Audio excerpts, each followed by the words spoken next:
Hello and welcome to this challenge. I have two blended Scotch whiskies, and this is Cutty Sark Prohibition Edition, introduced in 2013 as an anniversary product. They still make it now. They just kept it permanent. Comes in a very dark brown bottle. It looks black, but if you hold this bottle under like direct sunlight, you can see that it's really just dark brown. And this is 50% alcohol, so it's a special one, 50%.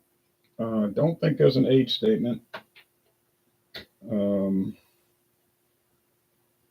This is a liter bottle here. No age statement. Matured in American oak. So pour that up. And then we have Johnnie Walker, A Song of Fire, introduced in 2019 as in collaboration with HBO as a television series promotional, but it's discontinued. Well, the series stopped being produced, so common sense, they stopped making the whiskey, and they took it off the website because there was no use. There was no use making it if the series was over. It was only done for that, and I wasn't paying $40 for it. I'm not really interested in these television promotionals. I'm not opposed to them, but I'm just not an area that I'm interested in. And I definitely wasn't interested for $40 and up.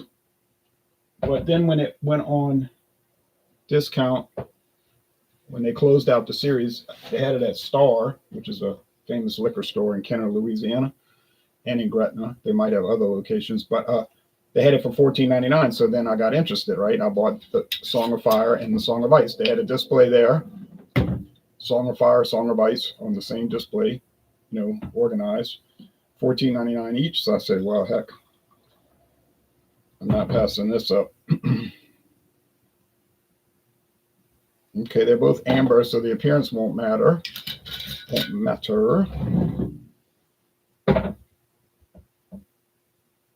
It's dark. Dawn has not arrived. This daylight savings time foolishness. Good morning, Louisiana Liquor Reviews. Have a blessed Sunday. You too, Tommy.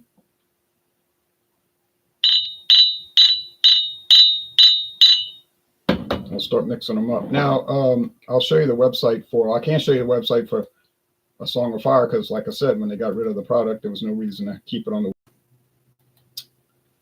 being that it was a limited edition by design. Now, here's the Cutty Sark website. I think they say it's owned by Glenn Turner somewhere. Cutty Sark has been bought out over the years by different companies. Glenn Turner, the current owner, was Edrington Group, but they sold it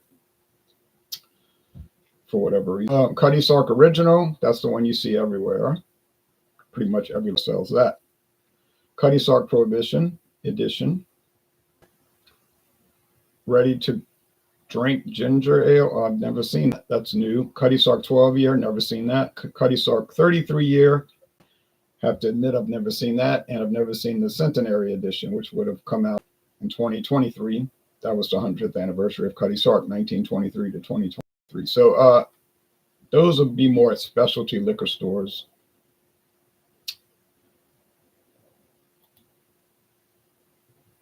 I would be open to buying those when I need more blended Scotch, and I will eventually. They claim the real McCoy came from Cutty Sark. It's debatable, but they claim it. Okay, something to do with Prohibition and a smuggler into the U.S. and that kind of stuff. How those legends may or may not be true, but the company runs with it. And there's a photo of him. Okay, a full flavored whiskey. Finest single, always, every liquor company uses the finest single malts and top quality grains. And sherry oak casks give subtle signature flavors of vanilla and hops. The overall flavors and finish are extremely smooth and thrillingly complex. Who's sherry? Interesting. I don't think there's that many American sherry brands. I could be wrong, but I don't really see many. Okay, 50% alcohol. aged in American sherry casks, or we call them barrels, but they use the term cask. I know of Taylor sherry, that's common. There's Gibson's from California, that's not as common, but they sell it in my local town. There's Fairbanks sherry, Sheffield sherry. That's 4 I know of. I don't think there's that many others, but somebody could probably come up with a list. There's 100 different ones. Look at all these, and most of them would be very obscure. But it's probably one of the big brands that they're aging in, you would think, because the little company wouldn't have that many barrels to have to give the Cutty Sark people access to that much barrel usage. But Cutty Sark is not a distillery, never was. It's just a brand developed by a company to sell. Okay, makes sense. And it's they buy different grain whiskeys and different single malts, and they blend them together or have them blended for them. I don't even know if they have a blending facility or an aging facility storage. So, but anyway, that's a common practice. J&B is the same type of thing. There is no J&B distillery. Okay. I get that. We get that. There's American bourbon brands like that. They're a name, but not a distillery. And that's cool. But all right. The main thing is, does it taste good? Is it a good value? A Cutty Sark Prohibition Edition can be a little pricey. But I got it on discount at a store called Martiniquaise in Covington, Louisiana. And it was the liter bottle for like $27. And the regular bottle is usually over 30 or maybe even 40. So I got the liter for $27.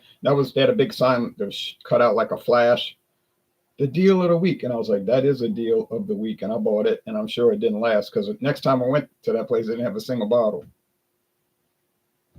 Makes sense. Okay.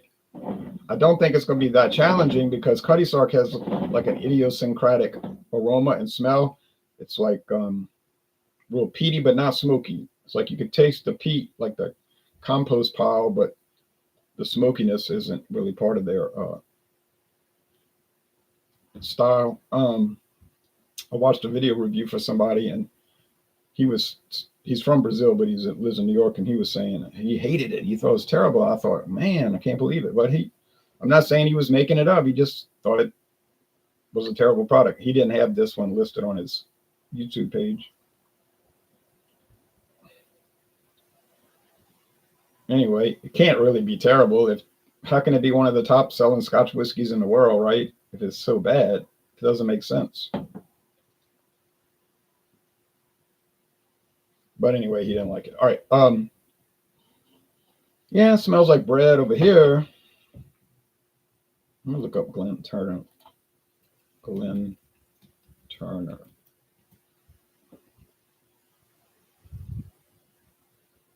It's actually a man who played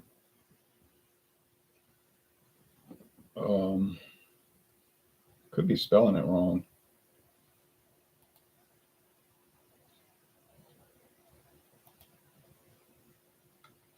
Let me see something here.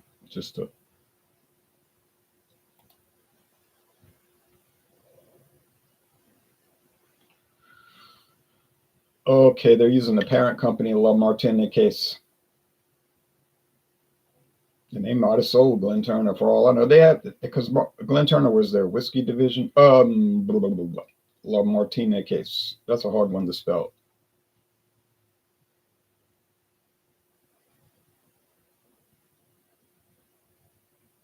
La Martiniquaise. I'll deal with that later. I can update that later in the notes.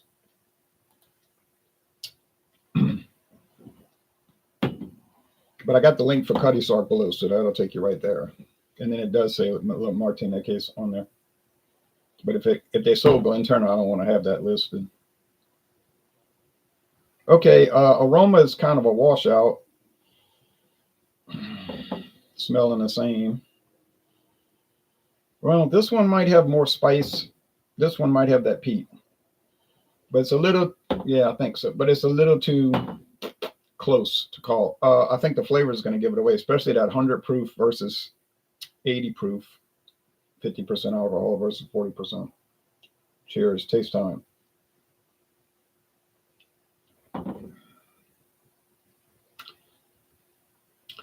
This tastes like a 40% alcohol. It just doesn't have that strength. And it tastes like that Song of Fire, which is kind of like spiced sweet bread. I thought it was kind of bland when I tried it. I still think that. It's good. It has a good flavor, but it's not exciting. I don't know why you won't. I guess people pay $40 because of the flashy bottle, you know, and they were into the series. I can get that. I can get around that. Just not for myself. But okay.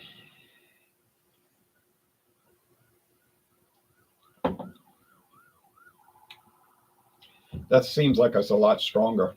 Bolder flavor. That little peatiness. More heft to it, more body. It's got to be the 50% alcohol. Now, yeah, it's a better flavor, but unless you hate Cutty Sark, I know that guy I was talking about, he'd hate it because it tastes like Cutty Sark, you know, just a stronger version. Does the sherry add anything to it?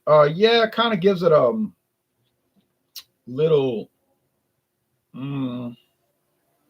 sherry wine flavor. I wonder if Cutty Sark, the regular, is made with the sherry or aged in sherry cask. Doesn't indicate that. Maybe more of a regular aging barrels, you know. Oh, well.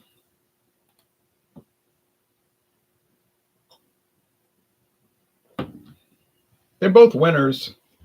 A little brown sugar and molasses there. They're both winners.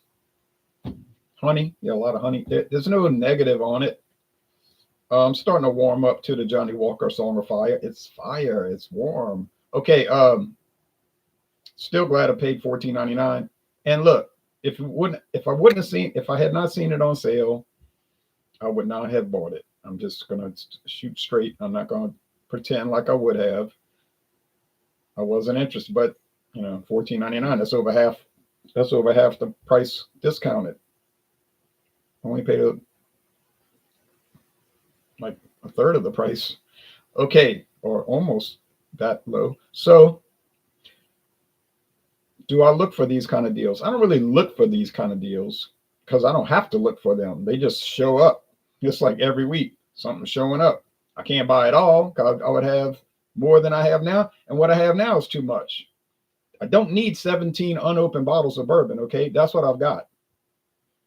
And I'm telling you now, I am not buying another bourbon until I get down to number 17 and open it because there's no sense to it.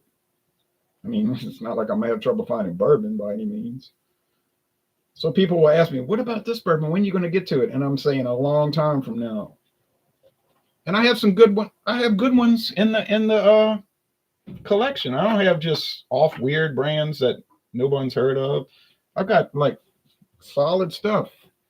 For instance, Heaven Hill. That's about as common as it comes. Phil's in Paris says, good morning, Jay. I'm drinking Patty. Cheers. Have a nice Sunday. Yeah, Patty.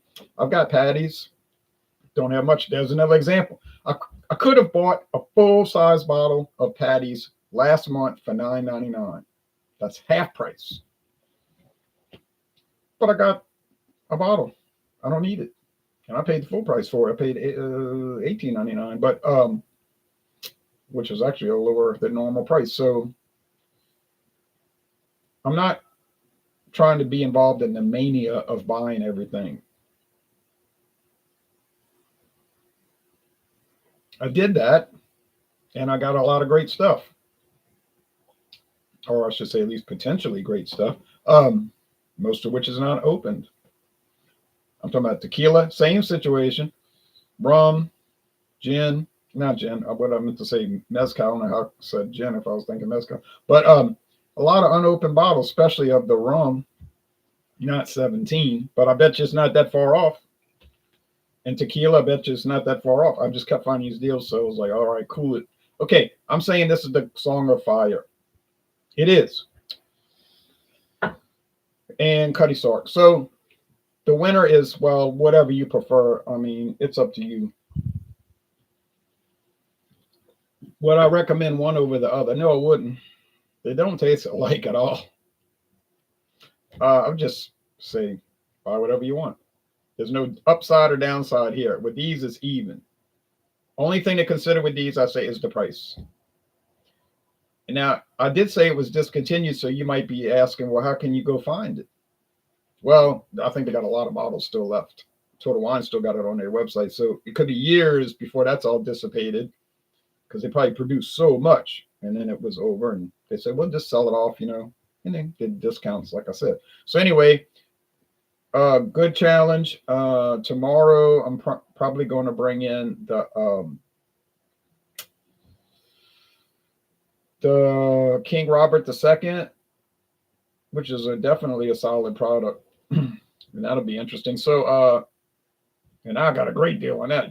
When you hear that price, you're going to be like, wow. And I'm still saying that now. I'm saying, wow. All right, we all take care, and see you tomorrow. Got to work around the baseball playoffs tomorrow. I don't want to miss it. Although I always fall asleep watching it. But anyway, yeah. Take care. See y'all later. Bye-bye.